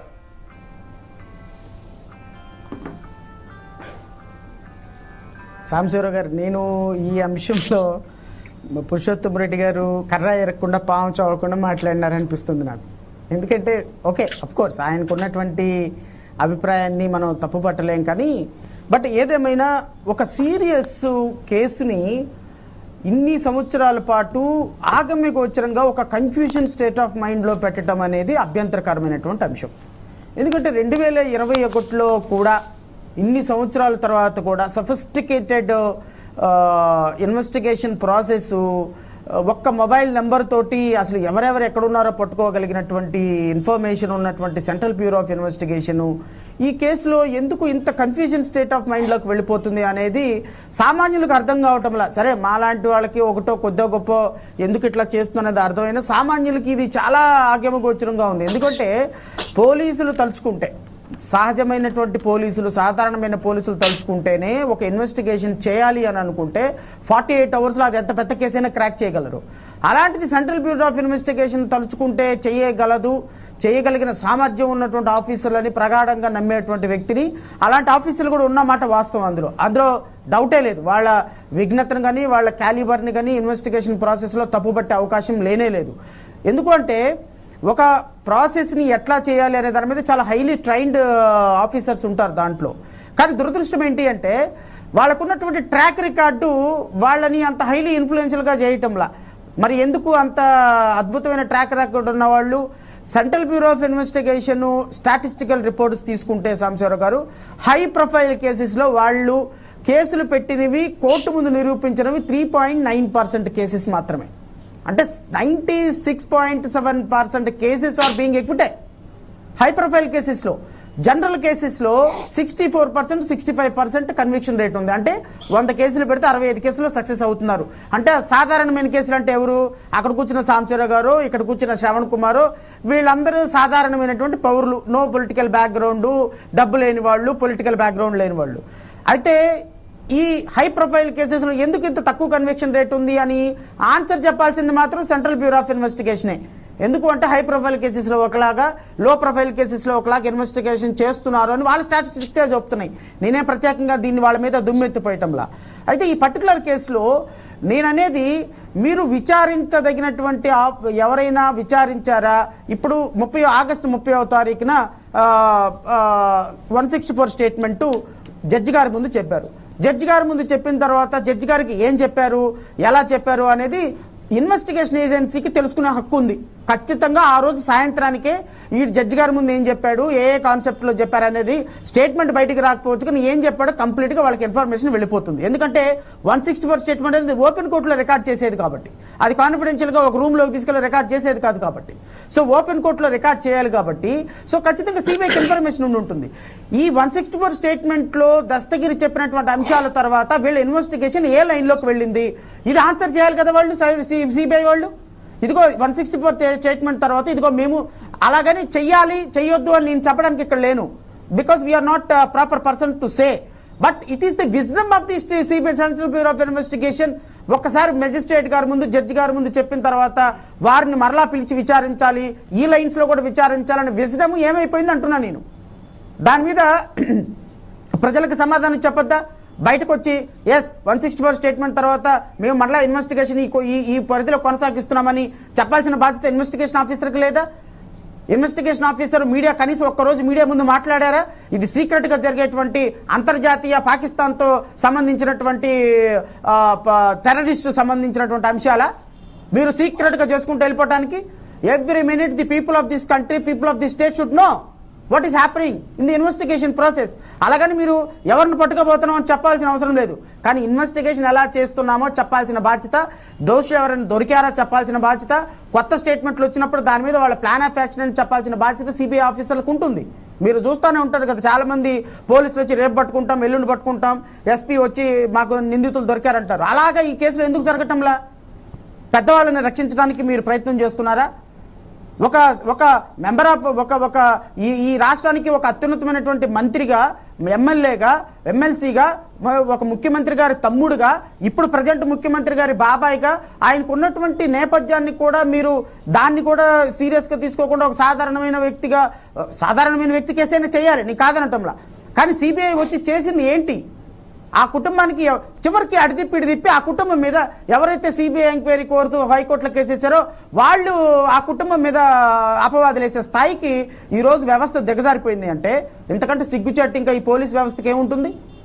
ఇంతకంటే నేను ఒక్క మాట చెప్పి ముగిస్తాను సాంబశివరావు గారు, ఒకే ఒక్క నిమిషం. పురుషోత్తం రెడ్డి గారు ఒక మాట అన్నారు ఇందాక, సిబిఐ ఎంక్వైరీలో ఉండగా జగన్మోహన్ రెడ్డి గారిని మనం ఏమి నిందిస్తామని. సారీ, నేను దానికి యాక్సెప్ట్ చేయను. ఎందుకు చేయను అంటే, ఒక స్టీఫెన్ రవీంద్ర అనేటువంటి ఒక వ్యక్తి ఇక్కడ ఐపీఎస్ ఆఫీసర్గా తెలంగాణ నుంచి ఇక్కడికి రానప్పుడు, శ్రీలక్ష్మి గారు గురించి రానప్పుడు మీరు ఎన్నిసార్లు వెళ్ళి అమిత్ షా గారిని కలిశారు? ఒక ఐపీఎస్ ఒక ఐఏఎస్ ఆఫీసర్ డిప్యుటేషన్ కోసం నాకు తెలిసి ఒక 23 సార్లు 24 సార్లు కలిసి ఉంటారు. అది మీడియాలో వచ్చిన వార్తే, నేనేమి బల్ల కింద ఉంచోని చూడలా. మరి ఒక ఐఏఎస్ ఆఫీసర్ ఐపీఎస్ ఆఫీసర్ గురించి ఆయన డిప్యుటేషన్ గురించి మీరు ఇన్ని సార్లు వెళ్ళి ఎంపీ హోమ్ మినిస్టర్ని కలిసి ప్రధానమంత్రిని రిక్వెస్ట్ చేసినప్పుడు, మీ బాబాయ్ మరణం మీద సిబిఐని ఇన్వెస్టిగేషన్ చేయమనండి, తొందరగా రమ్మనండి, ఈ రాష్ట్రంలో మా బాబాయ్ మరణం మీద ఒక క్లారిటీ రావాలని మీరు ఎందుకు రిక్వెస్ట్ చేయలేదు? ఆఫీసర్ని చేయలేదు అంటే అర్థం ఏంటి? మీరు ఈ కేసుని సీరియస్గా తీసుకోవటంలా, ఈ కేసులో దోషులు ఎవరో బయటికి రావాలని చూడటంలా. మీరు ఈ ప్రపంచానికి ఈ రాష్ట్రానికి ముఖ్యమంత్రిగా ఉన్నప్పుడు 5 కోట్ల మందిలో ఎవరికి అన్యాయం జరిగినా వారిని స్పీడీ జస్టిస్ చేసి నిందితులను పట్టించుకోవాల్సిన బాధ్యత ఉంది. అందులో మీ కుటుంబంలో జరిగినప్పుడు ఇంకా బాధ్యత మీ మీద ఎక్కువ ఉంటుంది. ఆ బాధ్యత మీరు విస్మరించిన రోజున మీ ఇంట్లోనే మీరు న్యాయం చేసుకోలేకపోతే ఈ రాష్ట్ర ప్రజలకు ఏం న్యాయం చేస్తారనే అసమర్థత బయట కనపడే అవకాశం ఉంది. అదొక్కటి మాత్రం నేను విశ్లేషణ చేయగలను. మీరు ఒక ఐపీఎస్ ఒక ఐఏఎస్ పేర్లు తీశారు కాబట్టి నేను చెప్తాను. శ్రీలక్ష్మి గారి మీద కేసులున్నాయి, కొన్ని కేసులున్నాయి, అవి అక్విటల్ అవుతాయా ప్రూఫ్ అవుతాయా తర్వాత. స్టీఫెన్ రవీంద్ర గారి మీద ఎటువంటి కేసులు లేవు, హైలీ రిప్యూటెడ్ పర్సన్. వారి గురించి ఒక్కసారి ఢిల్లీ వెళ్ళారు, శ్రీలక్ష్మి గారి గురించి 23 సార్లు ఢిల్లీ వెళ్ళారు. ఇది ఇంతవరకు నాకు తెలుసు, నాకు తెలిసింది నేను చెప్పాను. వచ్చిన బ్రేక్ తర్వాత శాంతిప్రసాద్ గారు మాట. శాంతిప్రసాద్ గారు, ఇప్పుడు దీంట్లో సార్ ఒక విషయం మీ దృష్టి తీసుకొస్తాను. నక్క ఆనంద్ బాబు గారు ఒక స్టేట్మెంట్ ఇచ్చారు, ఆంధ్రప్రదేశ్లో గంజాయి విరివిగా దొరుకుతుంది అని. వారికి నోటీస్ ఇచ్చారు, నీకు వచ్చిన సమాచారం మాకు ఇవ్వమని. దాని మీద గందరగోళం అయింది. ఇంకొకరు కూడా ప్రధాన ప్రతిపక్ష నాయకులు కూడా స్టేట్మెంట్ ఇస్తే వారికి కూడా నోటీసులు ఇచ్చారు. అంతేకాదు ఎవరు మాట్లాడినా నోటీసులు ఇస్తున్నారు, మీ దగ్గర ఉన్న సమాచారం ఇవ్వమని. మరి విజయసాయి రెడ్డి గారు మాట్లాడిన దానికి ఇంతవరకు నోటీస్ ఇవ్వాల, అవినాష్ రెడ్డి గారు మాట్లాడిన దానికి ఇంతవరకు నోటీస్ ఇవ్వాల, ఆదినారాయణ రెడ్డి గారు మాట్లాడిన నోటీస్ ఇవ్వాల. ఎవరైనా సరే ఏ పార్టీ వాళ్ళైనా ఇక్కడ మనకు అనవసరం. ఆ రూల్ ఎందుకు అప్లై కాదు సార్? అంటే మీరు రాజ్యాంగంలో ఆర్టికల్ 14 చూసి మాట్లాడుతున్నారేమో కానీ సాంబశివరావు గారు, సార్ దానికి కూడా ఎగ్జామ్షన్ ఉంది. ఉందా సార్? ఓకే ఓకే ఉంది. మన ఆంధ్రప్రదేశ్ రాజ్యాంగం ప్రకారం, నడుస్తున్న రాజ్యాంగం ప్రకారం అయితే ఖచ్చితంగా ఉంది. ఇప్పుడు high privileged, lesser privileged, under privileged, ఈ 3 క్లాసిఫికేషన్స్ ఉన్నాయి సార్. ఇప్పుడు మీరు చెప్పిన వ్యక్తులు హైలీ ప్రివిలేజ్డ్ పర్సన్స్, సో వాళ్ళని పోలీసులు టచ్ చేయరు. అయితే వాళ్ళు ఎవరిని పేర్లను చెప్తే వాళ్ళు ఖచ్చితంగా టచ్ చేస్తారు. ఇందాక మీరు చెప్పిన పేర్లే ఉదాహరణలో. ఇకపోతే ఈ కేసు విషయానికి వస్తే, ఇక్కడ మీరు ఒక విషయం గమనించాలి సార్. వివేకానంద రెడ్డి కేసులో దగ్గర సిబిఐ వారు, అంటే నేను ఇందాక శ్రావణ్ కుమార్ గారు చేసిన వ్యాఖ్యలతో సిబిఐ మీద నేను కొద్దిగా డిఫర్ అవుతాను. ఎందుకంటే ఇది హెర్క్యూలియన్ టాస్క్ సార్. ఇది circumstantial nature, direct evidence case కాదు. సర్కమ్స్టాన్షియల్ నేచర్ అయినప్పుడు ప్రతి లింక్ కూడా కనెక్ట్ కాకపోతే కేసు ఊరినే ఇట్లా కొడితే పోయే కేసు అవుతాయి. అందుకనే వాళ్ళు చాలా ఓవర్ కాషియస్ గా ఉంటున్నారు అనే దాంట్లో నేనైతే రెండో అభిప్రాయం అయితే లేదు. ఇక్కడ అఫెన్స్ 302 అనేది ప్రూవ్ అయింది దస్తగిరి స్టేట్మెంట్ వల్ల. కొంత ఫ్యాక్ట్స్ వెలుగులోకి వచ్చినాయి. ఆ వెలుగులోకి వచ్చిన ఫ్యాక్ట్స్ ని ఇప్పుడు సబ్స్టాన్షియేట్ చేయాలి.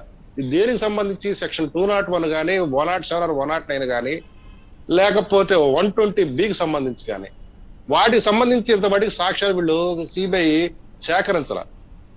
ఇక్కడ సిబిఐ ఆ రోజైతే దస్తగిరి స్టేట్మెంట్ ఇచ్చాడని చెప్పేసి ఆవేశపడిపోయి ఇప్పుడు ఎవరైతే హై ప్రొఫైల్ వ్యక్తులు పేర్లు చెప్తారో ఎంపీలుగా ఉన్నవాడు వాళ్ళు అరెస్టులు మొదలెడితే అసలు కేసు మొత్తం పూర్తిగా వేరే దారిలోకి వెళ్ళిపోతుంది. అది రాజకీయ రంగు తీసుకుంటుంది. అది సిబిఐ ఇన్వెస్టిగేషన్ ప్రాపర్ లైన్ లోకి వెళ్ళదు. మనకి రాజకీయ ఉద్దేశాలు దురుద్దేశాలు ఉండటం వేరు, కానీ సిబిఐగా ఎంక్వైరీ చేయిస్తే వాస్తవాలు వెలుగులోకి వస్తే పాత్రదారులు, సూత్రధారులు, నేరస్తులు, తర్వాత నేరాన్ని రూపుమాపిన వాళ్ళు అందరూ బయటకు వస్తారు. అది పకడ్బందీగా జరగాల్సిందే, దానికి టైం తీసుకుంటుంది. కాబట్టి మనం దాన్ని సిబిఐని ఈ రోజు బ్లేమ్ చేయడం అనేది తప్పు. ఇందులో జగన్ రెడ్డి గారి పేరు లాగడం కూడా మనం కొంత తొందరపాటు చర్య కింద అవుతుంది. ఎందుకంటే జగన్ రెడ్డి గారు చేశారు, చేయించారు కూడా ఎవరు కూడా చెప్పట్లేదు. ఎవరైనా చెప్పితే అది రాజకీయంగా చేస్తున్న స్టేట్మెంట్ కింద వస్తే లీగల్ గా సస్టైనబుల్ అయ్యే కామెంట్ కాదు. పోలీసు వారిని విచారించిన, సిబిఐ వారిని విచారించడం అండి తర్వాత. అయితే ఇక్కడ చిన్న విషయం, ఇక్కడ అసలు కలకలం అంతా ఎక్కడ వచ్చింది ఈ కేసులో అంటే దస్తగిరి ఇచ్చిన స్టేట్మెంట్తో కన్ఫెషన్ స్టేట్మెంట్తో దస్తగిరి అప్రూవర్ గా మారిపోతున్నాడు. ఆ అప్రూవర్ గా మారబోతూ పిటిషన్ కూడా కోర్టులో వేశారు, కోర్టు కూడా దాన్ని కన్సిడర్ చేయబోతుంది. ఇటువంటి పరిస్థితుల్లో అతను అప్రూవర్ అయితే సెక్షన్ 30 ప్రకారం ఎవిడెన్స్ యాక్ట్ ప్రకారం ఆ ఎవిడెన్స్ చాలా విలువ ఉంటుంది సార్, మామూలు విలువ కాదు.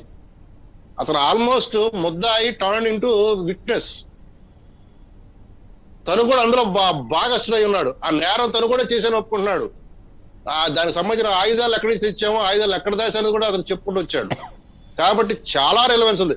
ఇప్పుడు ఆ స్టోరీని బ్రేక్ చేయాలి అనేది ఇక్కడ జరుగుతున్న కుట్ర. దానికోసం నిన్న ఒక పాత్రధారి వచ్చాడు. అసలు ఆ పాత్రధారి ఎందుకు అనంతపురం ఎస్పీ గారు కలవాల? అనంతపురం ఎస్పీ గారు రైట్ రాయల్ గా రెడ్ కార్పెట్ వేసి తన ఆఫీస్కి అతను ఒక రౌడీ షీటర్ ని డబుల్ మర్డర్ కేసు ముద్దాయని చెప్పేసి అతనే చెప్తున్నాడు అతను ఇచ్చిన స్టేట్మెంట్ లో. అతన్ని ఆఫీసుకి పిలిపించి రెడ్ కార్పెట్ వేసి అక్రాస్ ది టేబుల్ కూర్చొని ఒక పిటిషన్ అంటే అతను ఇచ్చిన రిపోర్ట్ తీసుకొని దానికి ఫోటోలతో సహా తీసుకున్నారు ఆయన. సాధారణంగా ఎస్పీ ఆఫీసులోకి ఫోటోగ్రాఫర్లు అలౌ చేయరు, హైలీ ఇన్ఫ్లుయెన్షియల్ పర్సన్స్ అయితే తప్ప, లేదా హైలీ అది ఇన్ఫ్లమబుల్ కేసు అయితే తప్ప. ఈ ఏ వ్యక్తి అయితే అంటే పేర్లు తీసుకోదలుచుకోలేదు, ఎందుకంటే అది కాంట్రవర్సీ క్రియేట్ చేయడం నాకు ఇష్టం లేదు కాబట్టి. ఏ వ్యక్తి అయితే చెప్పడుతున్నాడో అతని యొక్క రిప్రజెంటేషన్ తీసుకున్నట్టుగా ఒక సాక్షి పేపర్లో ఈరోజు వచ్చింది, ఫోటోతో సహా వచ్చింది అక్రాస్ ది టేబుల్. తర్వాత ఆ ఎస్పీ గారు మీడియా ముందుకు వచ్చి కూడా చెప్పడం జరిగింది. అసలు ఇక్కడ సిబిఐ మీద రిపోర్ట్ ఇవ్వడానికి ఇతనెవడు, తీసుకోవడానికి వాళ్ళెవరు, దాని మీద ఇన్వెస్టిగేషన్ చేయడం. ఇక్కడ నేను ఎందుకు చేస్తున్నా చెప్తానంటే ఒక క్రిమినల్ ప్రాక్టీసింగ్ అడ్వకేట్ గా ఇది ఆ దస్తగిరి ఇచ్చిన 164 క్రెడిబిలిటీ దెబ్బతీయటానికి, దస్తగిరి రేపు అప్రూవర్ గా మారినా అతని యొక్క ఎవిడెన్స్ క్రెడిబిలిటీ దెబ్బతీయటానికి ఇప్పుడు ఏం చేస్తారంటే దీని ఎఫ్ఐఆర్ కట్టరు. నాకు తెలిసి ఈ ఎవరైతే ఇచ్చారు నిన్న అది ఎఫ్ఐఆర్ కడితే ఎంటైర్ పోలీస్ డిపార్ట్మెంట్ నవ్వులు పాలవుతుంది. 2 కోట్ల లక్షలు పడతాయి. వాళ్ళు ఏం చేస్తారంటే జనరల్ డైరీ ఎంట్రీ పెడతారు సార్. జనరల్ డైరీ ఎంట్రీ పెడతారు. ఆ 2 ఇతనికి ప్రొటెక్షన్ ఇస్తా ఉన్నారు. ఎవరి నుంచి ప్రొటెక్షన్ ఇస్తారు? సిబిఐ నుంచి ప్రొటెక్షన్ ఇస్తారు. రేపు సిబిఐ నుంచి అరెస్ట్ చేస్తారంటే వాళ్ళు అడ్డం పడతారా? ఇది చాలా హాస్యాస్పదమైన సంఘటన. ఇది ఎందుకు చేస్తున్నారంటే భవిష్యత్తులో దస్తగిరి యొక్క ఇచ్చిన ఆ 164 ని దాని క్రెడిబిలిటీ దెబ్బతీయాలి. ఎందుకంటే అతను అప్రూవర్ గా మారబోతున్నాడు. అప్రూవర్ గా మారితే ఈ నేరంలో ఉన్న వాళ్ళ మీద రిఫ్లెక్షన్ పడుతుంది. ఇప్పుడు పాత్రదారుల వరకు బయటకు వచ్చారు, ఇప్పుడు సూత్రధారులు బయటకు రావాలా, ప్రోత్సాహకులు బయటకు రావాలి, సాక్ష్యాలు రూపుమాపిన వాళ్ళు బయటకు రావాలా. ఇప్పుడు వీళ్ళందరి పేర్లు కనుక వస్తే ఈ కేసులో ఒక లాజికల్ ఎండ్కి వెళ్ళినట్లకే. రైట్, శాంతి ప్రసాద్ గారు. అయితే చిన్న మాట చెప్తారు. సూత్రధారులుగా ఇందాక శ్రవణ్ గారు వాళ్ళ పేర్లు బయటకు వచ్చినాయి కదా, వాళ్ళు ఎందుకు అరెస్ట్ చేయలేరు? చెయ్యకూడదు. ఇప్పుడున్న పరిస్థితుల్లో ఏంటంటే సిబిఐ వారికి డిస్క్రిప్షన్ ఇద్దాం ఇన్వెస్టిగేషన్ లో. వాళ్ళు day to day investigation results చెప్పాల్సిన అవసరం లేదు.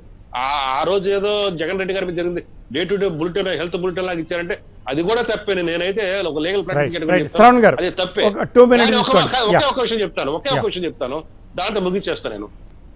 ఇక్కడ సిబిఐకి వాళ్ళు ఫ్రీ హ్యాండ్ ఇవ్వాలి సార్. ఇన్వెస్టిగేషన్ లో ఏం జరుగుతుందో బయటికి చెప్పకూడదు. ఇప్పుడు చెబితే ముద్దాలు సర్దుకుంటారు. ఈ 164 తర్వాత జరిగిన ఈ సంఘటనే మీకు ప్రధాన కారణం. Correct sir, correct. శ్రవణ్ గారు ప్లీజ్ 2 minutes తీసుకోండి. నేను తర్వాత పురుషోత్తమ్ రెడ్డి గారికి ఇస్తాను లాస్ట్ 2 minutes ప్లీజ్. సాంబశివరావు గారు, నేను అనేది ఏంటి అంటే అరెస్టు చేయమని, అరెస్టు చేయాలి, అది ప్రజలకు చెప్పాలని నేను అనటంలా.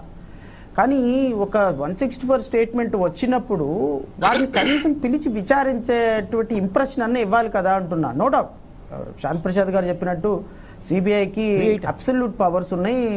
అది ప్రీమియర్ ఇన్వెస్టిగేషన్ ఏజెన్సీ. ఆ ఇన్వెస్టిగేషన్ ఏజెన్సీలో మనం ఇలా చేయండి అలా చేయండి అని చెప్పలేం. కానీ చేస్తున్న విధానం లీగల్గా తప్పు ఉన్నప్పుడు దాన్ని క్వశ్చన్ చేసే పవర్ అయితే మాకుంది ఖచ్చితంగా. ఎందుకంటే మేము కూడా కొద్ది గొప్ప లీగల్ ప్రాక్టీషనర్ కాబట్టి ఇది ఇలా చేసి ఉంటే బాగుండేది. ఇప్పుడు మెజిస్ట్రేట్లుగా మేము డైయింగ్ డిక్లరేషన్ రికార్డ్ చేసినప్పుడు సాంబశివరావు గారు ఎవరెవరైతే XYZ దీంట్లో కనెక్టెడ్ ఉన్నారు అని చెప్పిన ప్రతి ఒక్క ముద్దాయి మీద పోలీసులు కడతారు. వాళ్ళకి ఆప్షన్ లేదు అక్కడ. ఎందుకంటే ముద్దాయి చెప్పాడు కాబట్టి ఖచ్చితంగా మరణ వాంగ్మూలంలో ఎవరైతే చెప్పారో వాళ్ళందరి మీద తప్పు ఉందా రైట్ ఉందో చెప్పకుండా మీరు కోర్టులో తేల్చుకున్నామని కట్టేస్తారు. అది జనరల్ ప్రాక్టీస్. బట్ ఈ పర్టికులర్ కేసులో కూడా నేనేమంటానంటే బ్రేక్ చేయాల్సిన అవసరం లేదు. కనీసం వాళ్ళ ఇన్వాల్వ్మెంట్ ఎంతవరకు ఉందనే దాని మీద ఒక ప్రైమా ఫేసి బట్ ఏదేమైనా ఫైనల్ గా నేను చెప్పదలుచుకున్నా ఆలోచిస్తున్నారు కాబట్టి మీడియా అటెన్షన్ ఉంది కాబట్టి ఈ కేసులో. బట్ ఏమైనా సాంబశివరావు గారు, నేను అనేది ఈ కేసులో నిజ నిర్ధారణ చేయాల్సిన బాధ్యత సిబిఐది. ప్రజలకి ఖచ్చితంగా న్యాయం జరగాలి, ఆ కుటుంబానికి న్యాయం జరగాలి, ప్రజలకి న్యాయం తొందరగా జరిగింది, దోషులు శిక్షించబడ్డారనే ఒక ఇంప్రెషన్ ఇవ్వాలి. చట్టం మీద, న్యాయం మీద, పోలీసుల మీద వారి గౌరవాన్ని పెంచుకోవాల్సిన బాధ్యత వాళ్ళ మీదే ఉంది. అది ఎంత తొందరగా జరిగితే అంత మంచిది అనేది నేను చెప్పదలుచుకున్నా. పురుషోత్తం రెడ్డి గారు, మేము జగన్మోహన్ రెడ్డి గారికి నేరుగా సంబంధం ఉందని కానీ వారు ఇన్వాల్వ్మెంట్ అయ్యారు కానీ మేము చెప్పదలుచుకోలేదు సార్. అటువంటి సమాచారం మా దగ్గర లేని కూడా లేదు, మనకి సీనియర్ అడ్వకేట్ గారు చెప్పినట్టుగా. అయితే దస్తగిరి గారి స్టేట్మెంట్ మాత్రం వారి సొంత పత్రికలో రాదు. సునీత గారి కుటుంబానికి ఎగనెస్ట్గా ఈ ఎవరికైతే ఇంపార్టెంట్ ఉన్నారో వాళ్ళకి ఎగనెస్ట్గా ఎవరు మాట్లాడినా పెద్ద పెద్ద బ్యానర్లో ఇస్తున్నారు. దాంతో ఇంటెన్షన్ అర్థమవుతుందని చెప్పి మా భావం తప్ప, నేను గౌరవ ముఖ్యమంత్రి గారు కానీ ఎవరికో కానీ we are not the investigation officers, we are not deciding it sir. Purushottam Reddy garu, ఇప్పుడు జగన్మోహన్ రెడ్డి గారికి ఉన్న ప్రాథమికమైన సమస్య ఏంటంటే, ఇందులో వారికి బాబాయ్ కావడం, తండ్రికి తమ్ముడు కావడం, ఆరోపణలు ఎదుర్కొంటున్న వాళ్ళందరూ వారి కుటుంబ సభ్యులతో సంబంధాలు కలిగిన వ్యక్తులు కావడం. సహజంగా ఇది ఈ కేసు నుంచి బయటపడడం మీన్స్ వాస్తవాలు తేలేంత వరకు జగన్మోహన్ రెడ్డి గారికి ఆ ప్రెజర్ ఉంటుంది. అది వారు కూడా గుర్తించక తప్పదు. కాబట్టి ఎవరికి ప్రయోజనాలు నెరవేరాలన్నా, ఈ సమాజం ఆశించినట్టు జరగాలన్నా కేసు తొందరగా కావాలి. ఇప్పుడు శాంతిప్రసాద్ గారు చెప్పినట్టు నేను అదే చెప్తున్నాను. వారు లీగల్ భాషలో చెప్పారు, నేను సాధారణ భాషలో చెప్పాను. సప్పుదోవ పట్టించేవాళ్ళు, తప్పించుకోవాలనే వేషాలు వేసేవాళ్ళు బయటపడుతున్నారు. బయట పడినేవండి. శాంతిప్రసాద్ గారు గమనించిన విషయాన్ని సిబిఐ గమనించకుండా పోదు కదా. కాబట్టి శాంతిప్రసాద్ గారు అనలిస్ట్ గా వచ్చి మాట్లాడారు, సిబిఐ మాట్లాడకపోవచ్చు. ఖచ్చితంగా నా నమ్మకం సిబిఐ పైన నాకు నమ్మకం ఉంది. ఆ నమ్మకం మేరకు వీళ్ళని త్వరగా కేసు ముగించాలని కోరుకుంటున్నా. అయితే సిబిఐ పట్ల కొంత అనుమానాలు ఉండడం పెద్ద తప్పు పట్టింది. ఎందుకంటే ఈ దేశంలో జరుగుతున్న అనేక రాజకీయ పరిణామాల్లో వాళ్ళ పట్ల ప్రెజర్ ఉందని అనుమానం ఎవరికన్నా ఉంటే వాళ్ళ రైట్ నేను కాదన్ను. దానికి పరిష్కార మార్గం లీగల్ ప్రొసీడింగ్. ఇంకా మనం ఏం చేయలేం కదా. తప్పకుండా సార్, ఆ యాంగిల్లో పోవాలి. లేదు, మీరు ఆశిస్తున్నట్టుగా సిబిఐ ఇన్వెస్టిగేషన్ త్వరగా పూర్తి చేసి దోషుల్ని కోర్టు ముందు ఉంచి శిక్ష పడేలాగా చేద్దామని కోరుకుందాం. అయితే సిబిఐ మీద నేరుగా ఆరోపణలు చేయడం వెనుక దస్తగిరి గారు 164 నోటీస్ ఇచ్చారు. అది అంటే విచారణ సందర్భంగా దానికి 164 స్టేట్మెంట్ ఇచ్చారు కాబట్టి దోషులు ఎవరో బయటపడే అవకాశం ఉంది. కాబట్టి దాని నుంచి తప్పించుకోవడానికి కొత్త పద్ధతులు అవలంబిస్తున్నమాట వాస్తవం. ఇవాళ గంగాధర్ రెడ్డి గారు రానివ్వండి, నిన్న ఇంకొకరు రానివ్వండి గాక, సునీతమ్మ గారి నుంచి ప్రాణహాని ఉందని చెప్పే నీచ స్థితికి దిగజారిన వీళ్ళందరినీ కూడా మరి పోలీసులు రక్షిస్తారా? అంటే లోకల్ పోలీసులను రక్షించదలుచుకున్నారా? దయచేసి రక్షించమాకండి. ఇప్పటికైనా అర్థం చేసుకోండి. పార్టీలు వస్తుంటాయి, పోతుంటాయి, ముఖ్యమంత్రులు వస్తుంటారు, పోతుంటారు. మీరు శాశ్వతం. ఇటువంటి వారికి, గంగాధర్ రెడ్డి లాంటి వాళ్ళకి మీరు అంత ఇంపార్టెన్స్ ఇవ్వాల్సిన అవసరం లేదు, కూర్చోబెట్టి మాట్లాడాల్సిన అవసరం లేదు. వారు కేసులు తప్పుదారి పట్టిస్తున్నారన్నమాట మీకు తెలుసు, అందరికీ తెలుసు. సిబిఐలో కూడా మీలాంటి ఆఫీసర్లే కదా ఉండేది. దయచేసి ఇన్వెస్టిగేషన్ ప్రాపర్గా జరగనివ్వండి, ప్రాపర్ ఎంక్వైరీ చేయనివ్వండి, దోషులకు శిక్ష పడనివ్వండి. ఇది వాళ్ళ చర్చలో పాల్గొన్న సీనియర్ న్యాయవాది మన శాంతిప్రసాద్ గారికి, మన శ్రావణ్ కుమార్ గారికి, పురుషోత్తం రెడ్డి గారికి ధన్యవాదాలు. ఫోన్ లైన్లోకి వచ్చిన బీటెక్ రవి గారికి కూడా ధన్యవాదాలు. ఇది వాళ్ళ టాప్ స్టోరీ.